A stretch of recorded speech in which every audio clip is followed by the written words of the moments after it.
Live from the world's capital markets, here are the latest financial headlines brought to you by News Factory. Hello and welcome to Friday's Daily Financial Report. The dollar-yen price remained largely unchanged in the last session. The MACD is giving a negative signal. The Bitcoin-dollar pair dropped 2.5% in the last session after rising as much as 2.3% during the session. The CCI indicates an oversold market. Gold dropped 0.6% against the dollar in the last session. The stochastic RSI is giving a negative signal.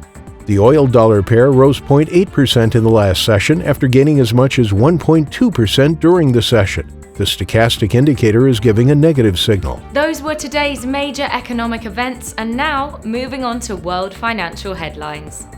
Wall Street stocks turned lower following reports that U.S. President Joe Biden planned to raise capital gains tax for wealthy individuals. DoubleJump.Tokyo has announced that it will integrate its entire Ethereum-based game catalog with Dapper Labs' Flow network. The euro slipped against the dollar as the European Central Bank indicated it was in no rush to taper its emergency bond purchases, despite optimism over a strong recovery. And now let's hear what our chief analyst picked up for us today.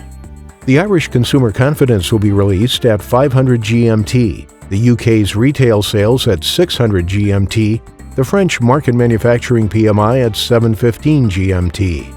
The UK's market services PMI will be released at 8:30 GMT, Japan's Jibun Bank Manufacturing PMI at 0:30 GMT, Japan's CFTC JPY NC net positions at 19:30 GMT. We hope that you've enjoyed Friday's market outlook. On behalf of all of us here, we wish you a productive trading day.